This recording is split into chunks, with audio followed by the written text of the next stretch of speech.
Back here at Shelby, 14-0. Whippets on top. They're going to get the football to start the second half. That could be big, Tom. You got some stats there. Why don't you tell us who is outstanding numbers-wise so far? Well, as you might expect, Shelby leads on the scoreboard 14-0, and they lead very much so in the stats as well. 10 first downs for the Shelby Whippets in that first half of play to Tiffin's 3.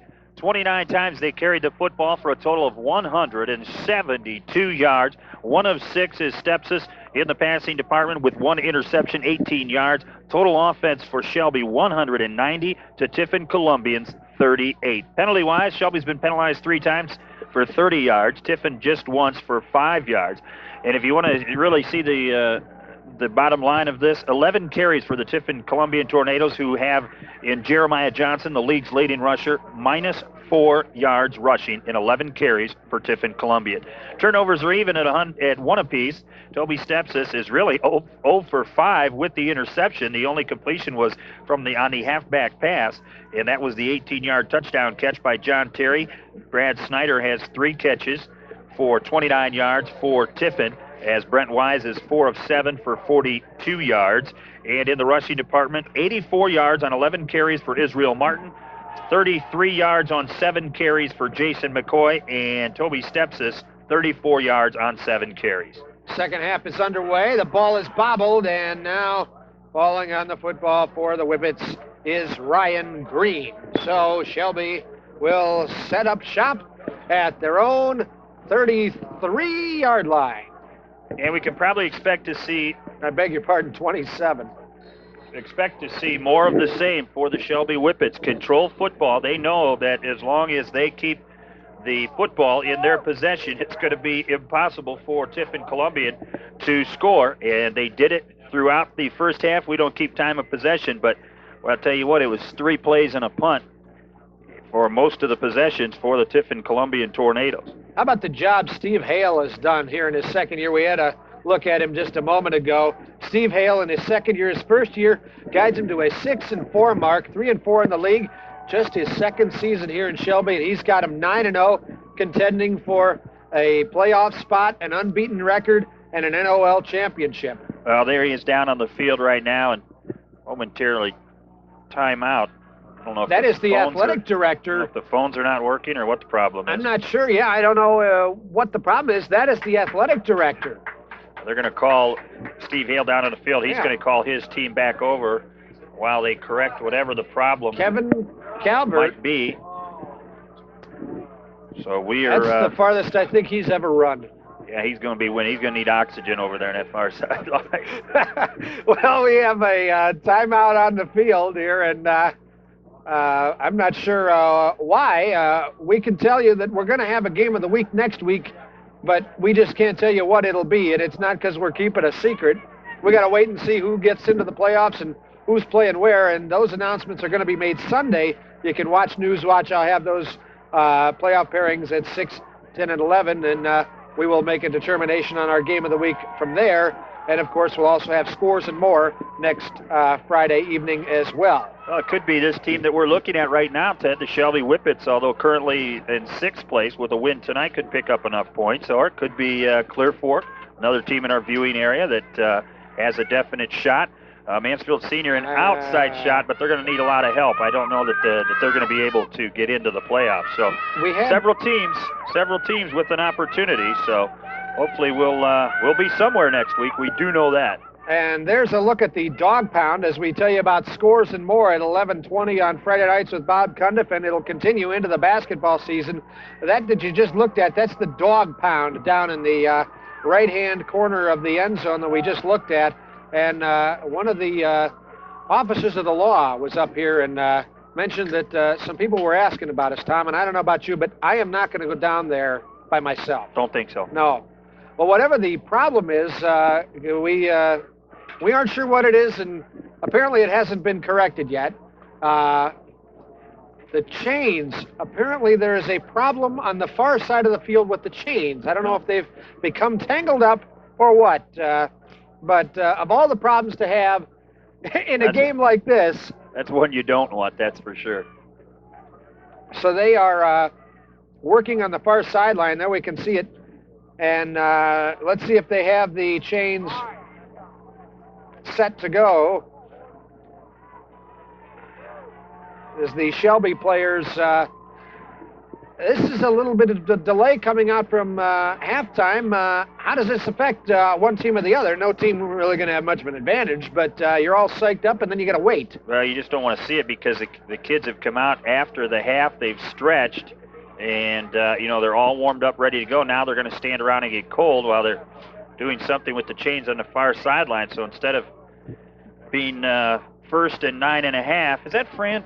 Is that Fran Scrucci over there? That's him behind us. That's a guy that looks like him over there, though, isn't it? Yeah.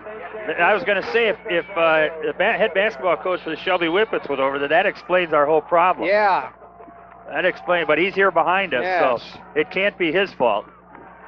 He was telling me that his team will be lucky to win a game this year. He says that to me every year, though, Tom. Yeah. I don't buy that for a minute. He says that on the golf course, too. First and 10. And look at Jason McCoy break it. He is gone. One man to beat it. He isn't even close. Touchdown, Shelby. Well, Ted, there's your answer. How much of an effect this little delay before the start of the game will have in the second half? I think it had a little bit of an effect on Tiffin, or maybe it was the outstanding offensive line that had a little bit of an effect. Jason McCoy got into the secondary and kissed it goodbye. He was out of here. I have never seen somebody turn on the Jets like that. It looked for a second like one of the Tornadoes might have a chance, Chris Brooks, but he didn't even come close, Tom. Brooks had an angle, but that was it. Look at the size of that hole. Then he just runs through the secondary. Brooks is in pursuit, but a quick dip and then a shimmy and a shake, and off was Jason McCoy to the end zone. And with 11:45 to go here in quarter number 3 on the first play from scrimmage here in the second half, the Whippets strike, and the extra point is good. Let's take one more look at the 73-yard touchdown romp by Jason McCoy. Well, if you had to draw up and design a drive, this would be it. One play, 73 yards, elapsed time about 15 seconds. Touchdown. Shelby Whippets and Jason McCoy, and you cannot say enough about the blocking at the point of attack. Sure, Jason McCoy eluded a tackler in the secondary, but he had a huge hole to run through and gain early momentum to give him that head start and the jump start on the secondary of the Tiffin Columbian Tornadoes. That is his second touchdown of the night, and I don't think the second half could get off to any worse of a start for Tiffin, but this is a team that has shown some ability to come back this year and stay in close ball games. We saw that last week against Bellevue as they hung with the Redmen and were finally able to fight through it for a win. We'll see what they can do against Shelby here this evening as Tiffin takes the kickoff, and they're going to have decent field position. They'll start at about their own 34. And we will step out and see Tiffin on offense for the first time in the second half in just a moment. Well, she was just 17, you know what I mean. Back here at Shelby as the Tornadoes swing a little pass, Wise to Snyder, and I don't know that you can complete a pass for much less yardage than that. That's a pickup of maybe one, maybe none. Passing was the only positive that Tiffin had going for it in that first half of play. They had -5 yards on 11 carries in that first half of football. They had picked up about 42 yards via the air. This time they're going to lose yardage on a nice open field tackle by the junior defensive back, Nick DeVito. Well, the referees give him progress back to the original line of scrimmage. Wise goes back to Snyder again, and that time the pass falls incomplete, bringing up a 3rd and long. Well, Brad Snyder, the wide receiver for the Tiffin Columbian Tornadoes, has been matched up primarily all night long with John McNary of the Shelby Whippets, and good coverage by McNary downfield. 11:02 to go, third quarter. Shelby 21, Tiffin nothing. Wise back to pass. Lobs it. It is intercepted by Shelby. Stepsis with it down the near sideline and finally tipped out at about the Tiffin 46. It's all going the way of the Whippets now. Well, right now, Shelby threatening to make a rout of this contest. Stepsis in good coverage. This ball really thrown up for grabs. Stepsis does a great job from his strong safety spot.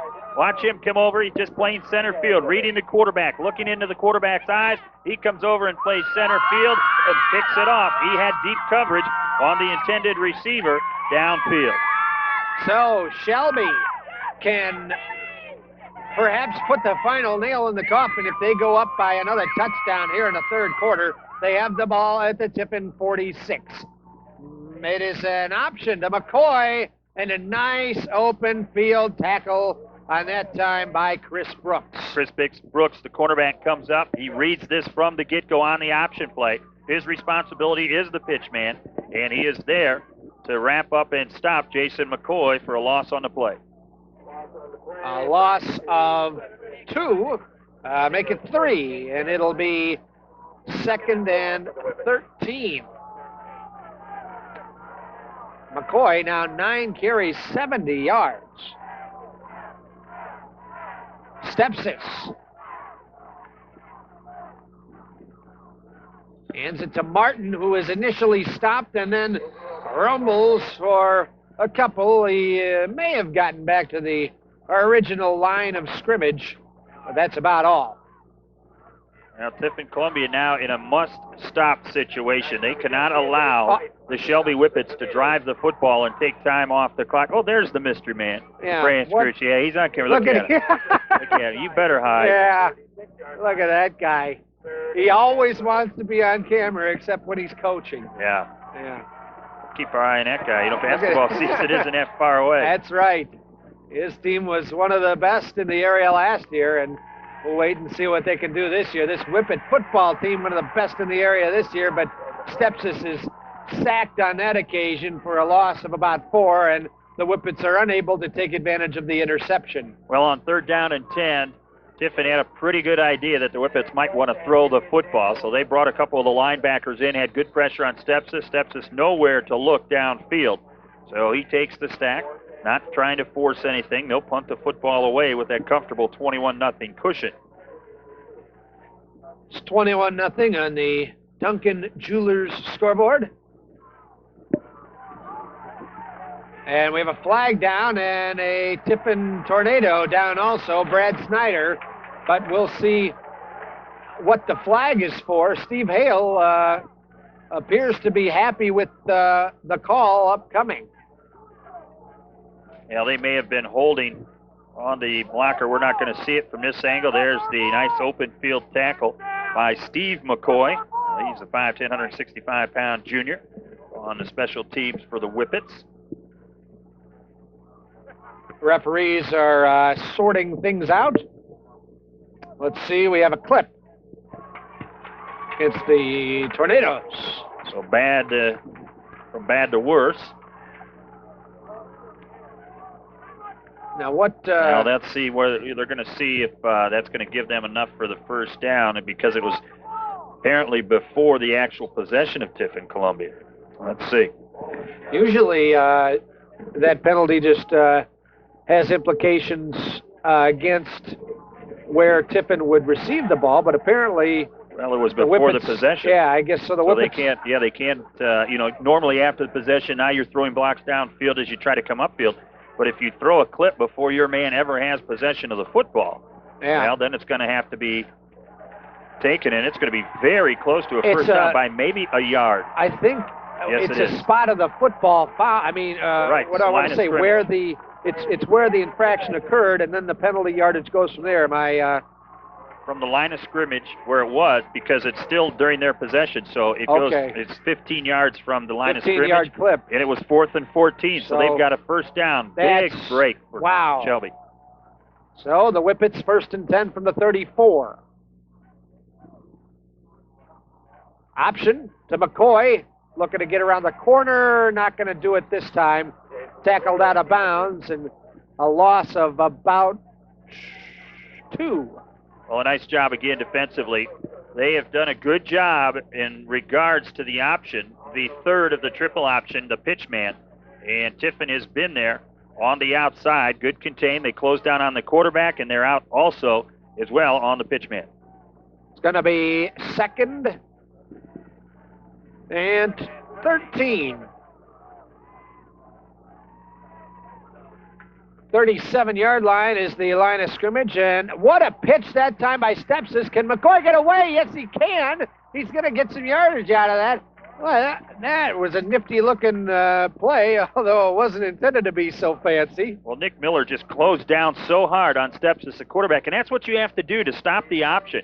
You have to come down and force that quarterback to pitch it before he gets to the end of the line of scrimmage. Now watch how quickly he's going to have to pull out, and immediately he's hit. That's a great job defensively. And then it's even a better job by McCoy to avoid the would-be tackle of the other outside linebacker, number 55, Nick Houck, to pick up some kind of yardage and make it a very attainable third down situation. 3rd and 6 from the 30.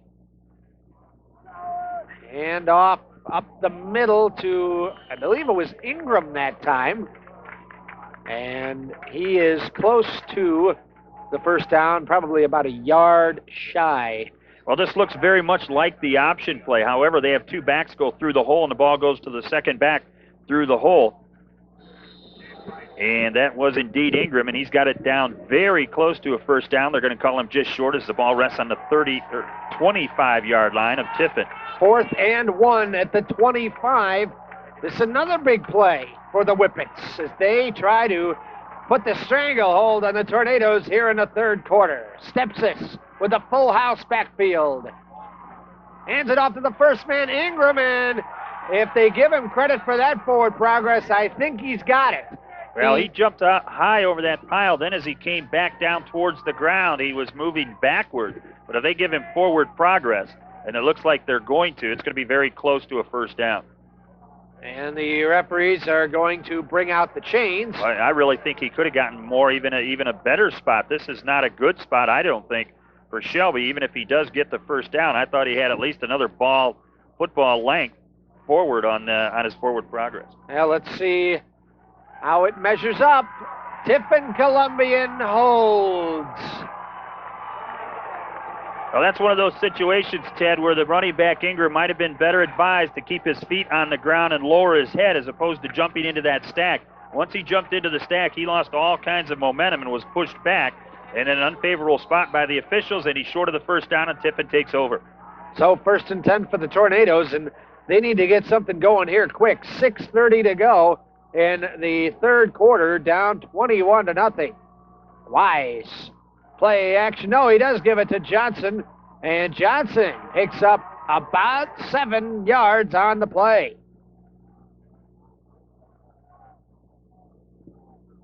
Johnson has had some trouble tonight. In first half, had just 11 yards on 8 carries, but on this occasion, he picks up, they're going to give him credit for 9. We talked about him being statistically the best back in the league, but hasn't been able to show it thus far. 2nd and 1. Up the middle, and he's got the first down, and he picks up about 5. Now, this Shelby defense has been a good one all season long. As we mentioned, overall, just giving up an average of 8 points per game. As we take a look at the replay, good blocking up front by the offensive line of the Tiffin Columbian Tornadoes. Good job blocking by Greg Bagnard. Steve Gilbert told us one of the strongest players on his football squad, number 61. 1st and 10 for the Tornadoes. And a handoff around the left side to Johnson, and he is finally stacked up and thrown down, but he picks up 7. Good to the Tiffin 45-yard line. Now trailing 21-0. Columbian's going to have to try to throw the football, and they're trying to establish their running game very quickly. You know, you just can't go away from one of the best running backs in the NOL, but at this point, with trailing 21-0 and 5 minutes remaining in the third quarter, going to have to put some air under that football. A short 2nd down situation, 2nd and 3. This time it is play action. Wise with one-on-one coverage. It is incomplete. And wow. I don't know. I can't. I think the Shelby got entire- one there. I think the entire stands on the far side of the field would like to be on the field right now. They rose as one. There was all kinds of contact and should have been a penalty against Jeff Albert, I Albert believe. in the secondary. I don't know if we're going to be able to see it from this angle, but before that ball gets here, a virtual wrestling match, WWF style, going on down around the 40-yard line. And look at this. Steve Gilbert is on the field and talking with the referee, but I don't think it's going to matter. Well, he took the timeout to argue. He's down on the field. This is not baseball. Yeah. He can't believe it, and I'll tell you what, the other assistant coach, they may get a 15-yard penalty if they're not careful, because one of their assistants is all the way down past the 40-yard line, and he is screaming at the lone official standing out at the 34-yard line, who was directly in front of their play. He was not blocked out by any means, and that one got away from it. Yeah, that Shelby caught a break there. It was a situation like what we saw last week. Both players were a little guilty of pushing and shoving, and I think the official was, no foul, no harm, but you just can't do that. You got to decide, make a decision, and call it on somebody. The other thing that I think he was on that side, to the back side of where the hook occurred. I don't know if he could see it because he was on the other side, but if he didn't see it, he's the only one in the entire stadium that did not see it. He is the only one, and he had the best view of it outside of the two players involved. 3rd and 3. Wise back to pass, looking, steps up. It is incomplete that time for Bo Carmon. And again, Jeff Albert in coverage, one-on-one. It's going to bring up a 4th down, and at this point, 4:43 on a stop clock with the incomplete pass, trailing 21-0, and right near the 50-yard line, actually at the 45-yard line. You got a fake punt. This might be an opportunity to use it, but you cannot afford to give the football back to the Shelby Whippets because of their ability to take time off the clock with that very potent ground game. And I don't think Shelby is looking for the punt here. They are moving everybody up. They have nobody back to field this kick. It is a fake, and it is Johnson, and he did not get there. Well, they weren't fooled at all. And like I said, the situation with the time on the clock and the score as it is and the field position, Tiffin had to do this. They had to go with it. Shelby did not play the punt whatsoever. They stayed with their regular defense. And you can see defensive coordinator Mike Schaefer. He loves that. Boy, there's nothing better that he would like to come into a contest in week number 10 with two undefeated teams playing for the championship and throw a goose egg up on the scoreboard. That was not Jeremiah Johnson. That was Nick Miller. But it doesn't really matter because he didn't get the first down. It could have been, yeah. He's probably wishing we had stuck with Jeremiah Johnson as the ball carrier. 1st and 10 for Shelby. 4:37 to go, 3rd quarter. McCoy gets maybe a couple before he is thrown down. And the ball came loose. Tiffin claiming a fumble, but the referees say otherwise. Well, again, don't look for anything real special out of Shelby. They don't need to. They want to just take valuable time off the clock, pick up a few first downs via the ground, and just run this out into their first championship since 1984. McCoy, 12 carries, 75 yards, 2nd and 9, steps us under pressure, sacked by Nick Miller. Well, we said Nick Miller was not very big, and he's not. 5'8", 155 pounds, but he's very quick, and he's really got a nose for the football. He has been in and around almost every play defensively, and he comes from the outside, and he's too quick. No way that your big tackle, Greg Eckenrode, is going to get there and try to catch a 5'8", 155-pounder who's got a full head of steam from the snap of the football. He cannot get out there quick enough, and a big sack for Tiffin Columbia. A loss of 9 makes it 3rd and 18, and Shelby with a pair of receivers to the near side and bringing another man to the near side of the field. Stepsis looking, and now he's going to run the football, and he will pick up about 5, and Shelby will be forced to punt. Now Stepsis did a nice job, Ted, of staying inbounds. That keeps the clock running. So again, that is running in favor of the Shelby Whippets, and obviously against Tiffin Columbia. We're inside 3 minutes to go. That drive didn't produce any points, but it did take some time off the clock.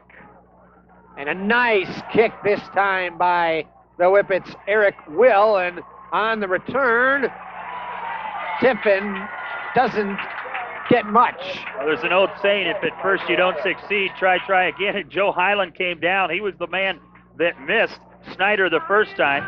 He rolls to the seat of his pants, gets up, and comes back and makes the tackle. Back in a moment at Shelby with the Whippets up 21-0. 2:33 to go here, third quarter. Wise is sacked. Sacked on the play by John Lance. Well, he never saw him coming. Wise is going to be slow in getting up. He took a pretty good shot, but he never saw Lance coming. Lance is a good size defensive end. He's 6'4", 195 pounds.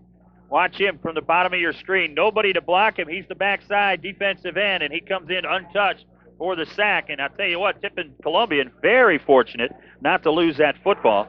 And right now the trainers are out looking at their quarterback, Brent Wise. And he is going to come out of the football game.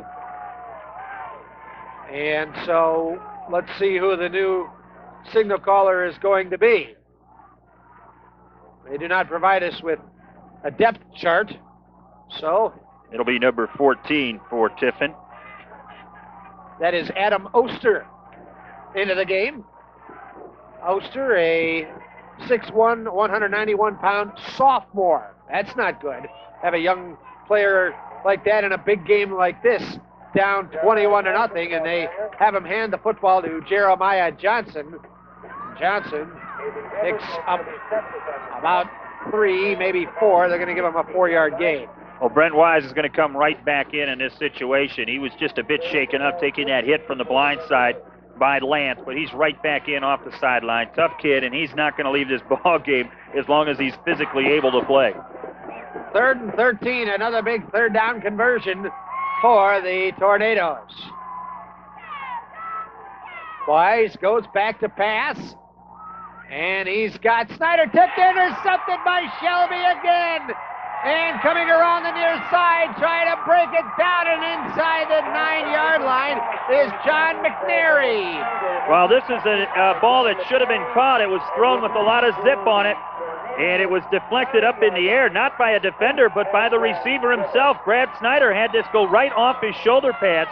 He was not able to cushion it with his hands. On a hard-thrown ball, it popped up into the air, and right there with an early Christmas gift was the Whippet defender. Take a look at it. This ball goes right into his hands, and coming down with it is John McNary, and Shelby knocking on the door. 1st and goal from the 9 for the Whippets. McCoy around the left side, 1 man to beat, dives, touchdown! Touchdown, Shelby!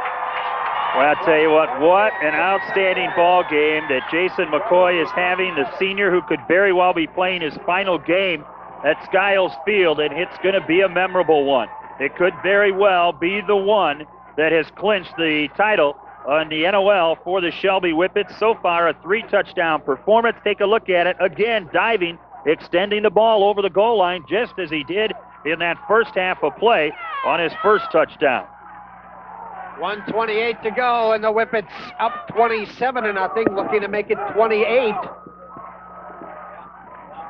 Here on the right foot of John Terry.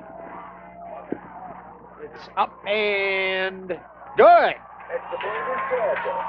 1:28 to go, and the Whippets on the 3rd touchdown of the game by Jason McCoy lead 28-0. This play designed to go a little bit closer inside, but nothing there, so he very quickly stair-stepped it to the outside and dove across, extending the ball across the plane of the goal. Tiffin Columbian trailing 28-0. The Whippets looking to put it away. Back to Skiles Field in a moment. I should be sleeping like a log. 28-0 as we come back to Shelby, and This is Jeremiah Johnson trying to get something going for Tiffin. Up the middle, he had a hole for a moment, and the Whippet's able to close quickly. But the Tornadoes will have the ball, 1st and 10 from the 32. They need to get some points and get them quick. Well, it's a kickoff return right now, Ted, that has been more than anything the spark offensively. They returned that opening kickoff, almost broke that for a touchdown, and a touchdown-saving tackle. There's the young man we talked about who could very well, as a senior, be playing his final game at Skiles Field, but with the score as it is, might not be playing his final game as a Whippet. Wise back to pass, lobbing it out here for Snyder. Snyder, what a catch! He's out of bounds, but I think they're going to say Jeff Albert interfered with them. Well, let's see. It's going to be interference. I don't know if they're saying it was a reception or not. Pass interference on Shelby, so it will be interference against Jeff Albert. And I'm sure Well, Steve Hale's right now saying, "Hey, nice makeup call, pal." Yeah. That's what he's yelling, and a derisive cheer on the far sideline for the official who made the call. You know, he was 30 yards away from that one and made it, and he couldn't make the one 4 yards in front of him. So barely he's far-sighted. Right here.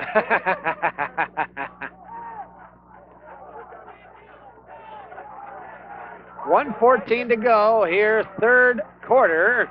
And Tiffin, following the penalty, has the ball 1st and 10 from the 48.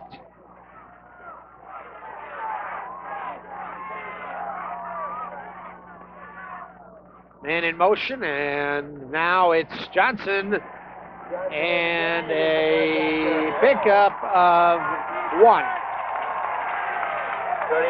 Going on the stop.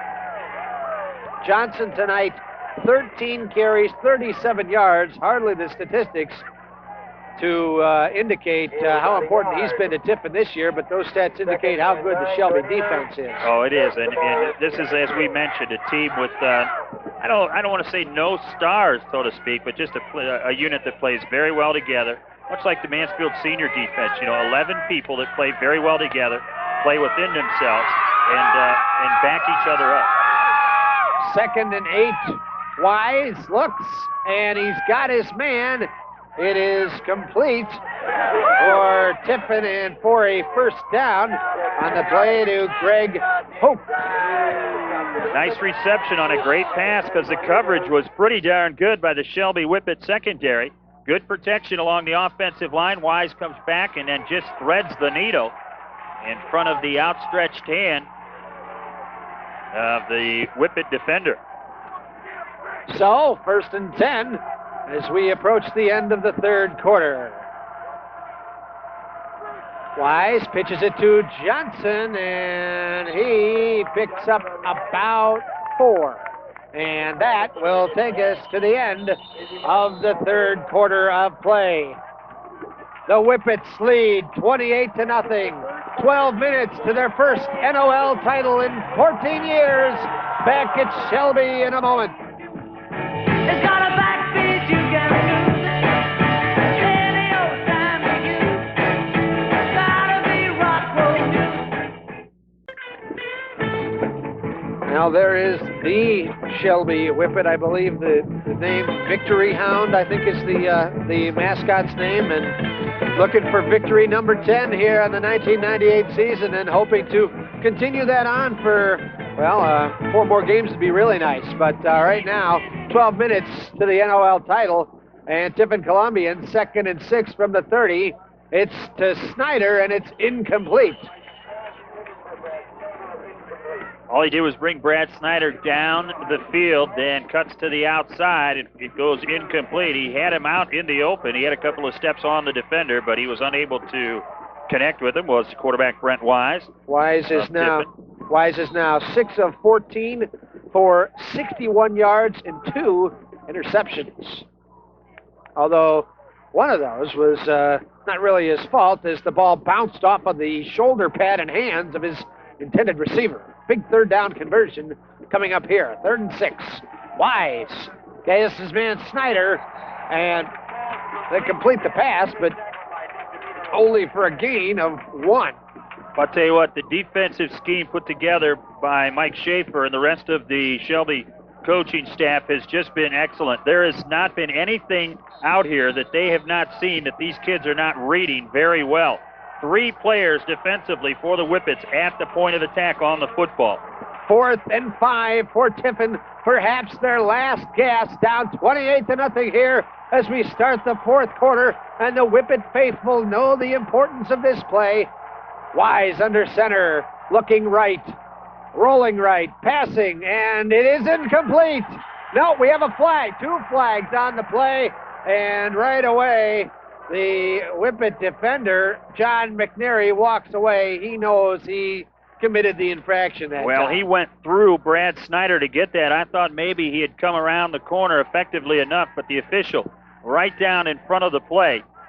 Apparently he got there a little bit sooner or a little bit quicker than what the ball did. You see Snyder turn and look to the official, and the official called it immediately, not just one of them, but 2 of them. So that's going to give Tiffin an opportunity. With a 1st down and 10, they have the football down inside the 15 of Shelby for their deepest penetration into Shelby territory. 11-10 to go, and Tiffin threatening this their best drive of the game. 3 receivers to the short side of the field here. Wise looks for the corner. It is intercepted by Stepsison down the near side. He is still on his feet and finally tackled at about the 24. It is Wise's 3rd interception of the game, the 2nd by Toby Stepsis, and that all but seals it for the Whippets. Well, I'll tell you what, he reads this play perfectly. Just a down out and a little bunt hook down near the goal line, and Stepsis right there. He's all over it. Great coverage. He steps in front of the receiver and then just heads it straight up the field, and the Shelby Whippet defense living up to its reputation, throwing another goose egg tonight. We always talk about how important Toby Stepsis is to the Shelby offense, but here he's showing what he can do on defense with 2 big interceptions this evening. Shelby, 10:58 to go and up 28-0. Look to wind some time off the clock, if not put another 6 on the board. Jason McCoy Look around out. the left side, trying to turn the Jets on, and tackled by his counterpart, Jeremiah Johnson. Well, right there you had 2 of the premier backs in the Northern Ohio League matched up. Only one of them had the football. The other, Jeremiah Johnson of Tiffin, playing defense, and he's going to make the stop on Jason McCoy. And again, look how quickly McCoy bounces that to the outside. A play to designed to go inside. If they do seal it, then he just takes it to the outside as he did and forced Jeremiah Johnson to make the tackle, but we've got a penalty flag. Yep, we do. So it's going to put Shelby back into their own end. And it's going to stop the clock also.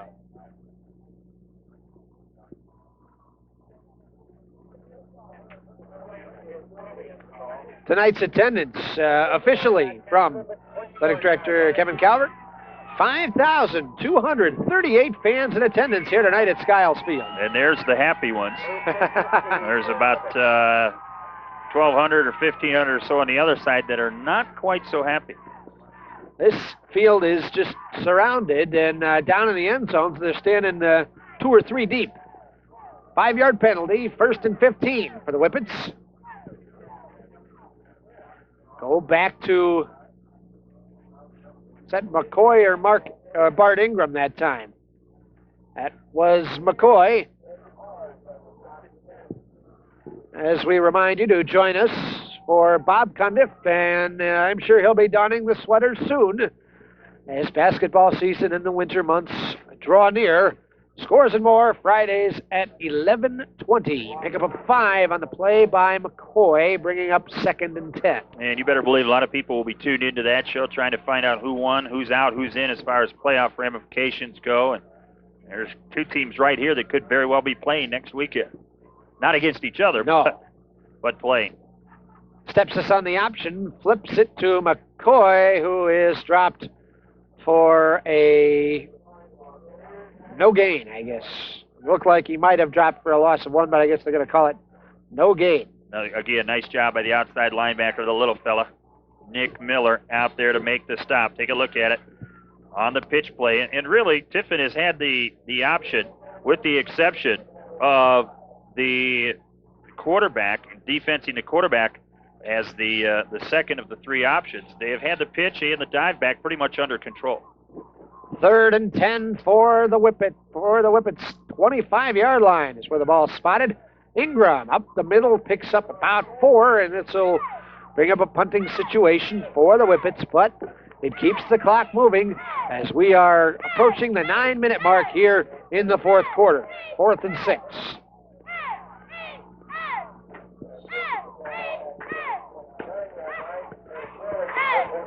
Punting for the Whippets, Eric Will, who has had a good night kicking the football. Brad Snyder, deep for Tiffin Columbian.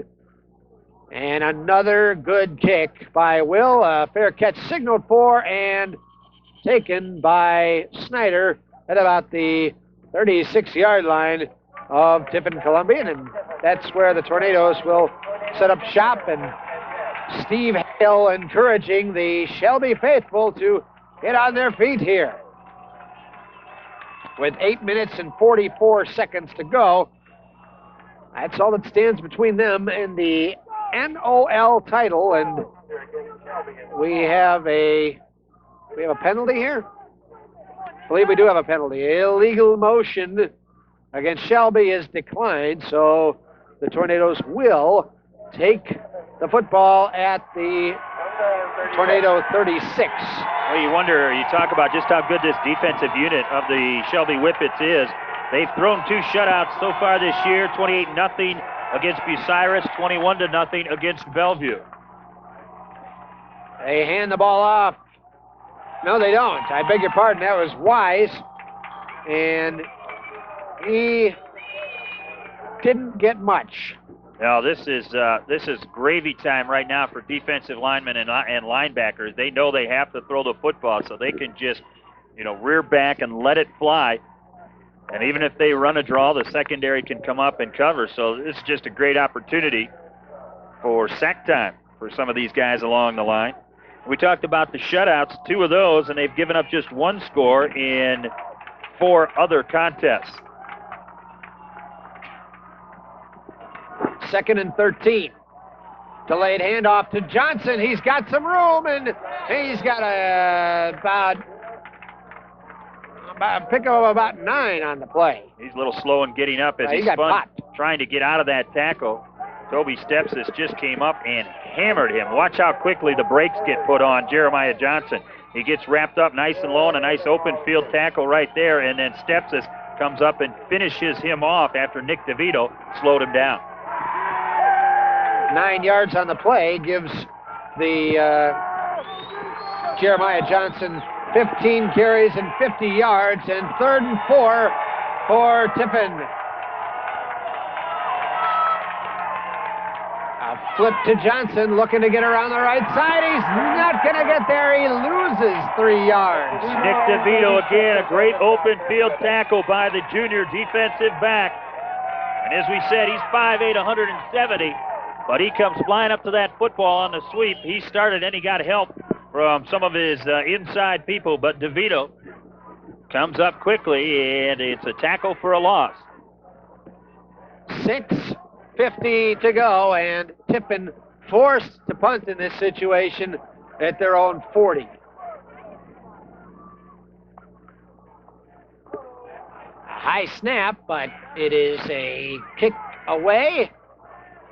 And it's going to bounce, and it's going to roll dead at the Shelby 1-yard line. How about that for kick coverage? As down the field in time to down it was number 86 for Tiffin, Nate Nam, and then it was covered. Well, think about it, Ted. This is a punt. Nate Nam had to go a good 40 yards. His team is losing 28-0 with 6 minutes and 25 seconds remaining in the game, and he is all out burning, hustling just to down the football inside the 5-yard line, actually down inside the 1. Great effort, great individual hustle by Nate Nam for Tiffin Columbia. They display the yard line on the scoreboard as the 0-yard line. And this, I believe, is Israel Martin. Now, down here deep in the territory, you want to give it to somebody who's always going to give you positive yardage. And even if it's balled up at the line of scrimmage, Israel Martin is so big, and he's the kind of runner that can just push the entire scrum or group of tacklers and offensive linemen forward for yardage, and that's exactly what he did as the ball's now moved out to the 5-yard line. Little rugby term there, Tom. 2nd and 5 from the 5. Inside 6 minutes to go. And this ball popped loose. Wow, ball popped loose is right, but Shelby able to maintain control. Josh Steele. You want to know if things are going your way? Let's see what the replay looks like this. Ball pops up into the air. Israel Martin with 2 hands on it. And watch it pop up, and Steele comes with it. You really know things are going your way when this kind of play happens. Here he comes through the line. The ball popped up in the air, and trailing the play, Josh Steele had it come right into his bread basket, and he carried it forward for another 3 yards and a first down. Not a bad play. No. They might want to go back to that. I'm sure that's just the way Coach Hale had it diagrammed. They practiced that all week, I'm sure. Yes. 1st and 10 from the 15 for the Whippets. Hand off up the middle, and I believe that was Martin again. And a pickup about 5. Well, it's just it's a sinking feeling right now. It's like you're sitting in your rowboat and it's leaking and you're sinking and you've got a spoon to try to get the water out of there. There's nothing you can do about it when you just watch this strong running game. You know you need the football. You're Steve Gilbert and your coaching staff. You've got to get back into this game, and there's no way it's going to be possible as the big offensive line just taking over for Shelby. 2nd and 5 from the 20. And Toby Stepsis running as much time off the clock as possible before snapping it and handing it off up the middle again. Is that Martin again?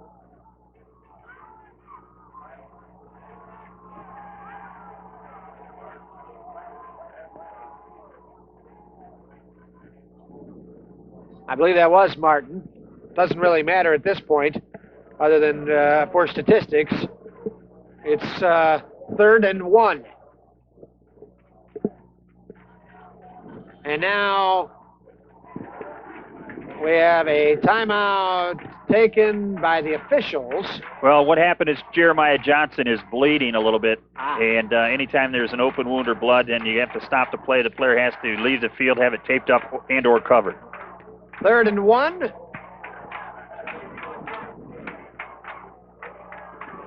And so Shelby looking for a first down here.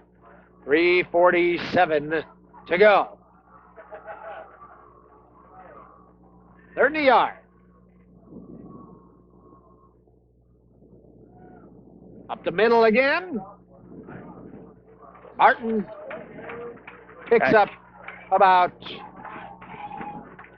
I don't know if we can get a shot, but directly below us in the stands, there's a guy throwing out NOL championship T-shirts with 3 minutes and 30 seconds remaining. I don't know if we can get a shot of him from up above, but he is down there with 10-0 NOL champion Shelby T-shirts being tossed into the stands.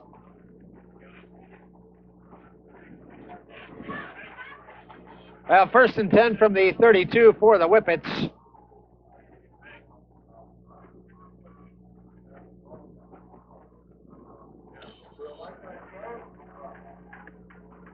And well, let's take a look. I think we've got it right there. It is.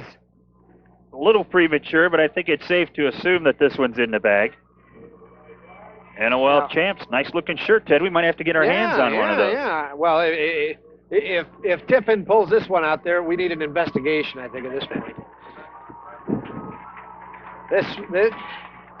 This one may not be over time-wise, but I think it's safe to say this one's over. 2nd and 9, 2.5 minutes to go here for the Shelby Whippets. 2nd and 9. And a fumble. Now they're ripping at the football, trying to keep it up, but the whistle, the play had already been whistled dead.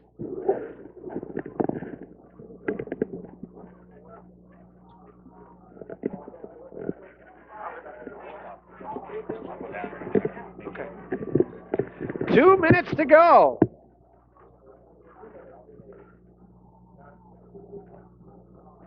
Two minutes to go here in the fourth quarter.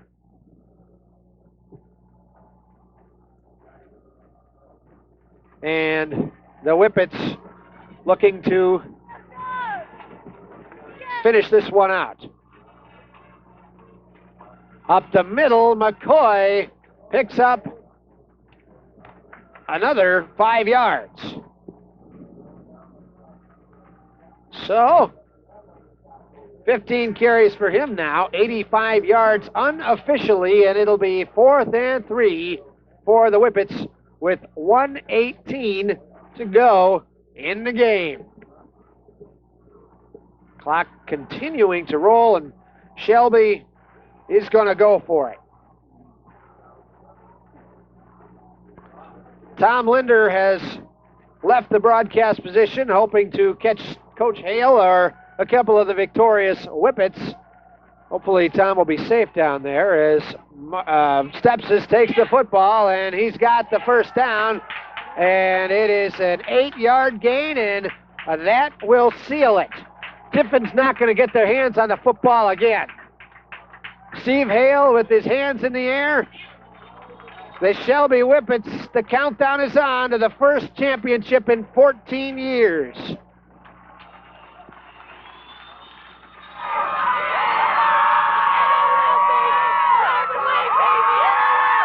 The ball spotted at the 49-yard line. They may need 2 more snaps of the ball. This may be the last play. We'll have to wait and see.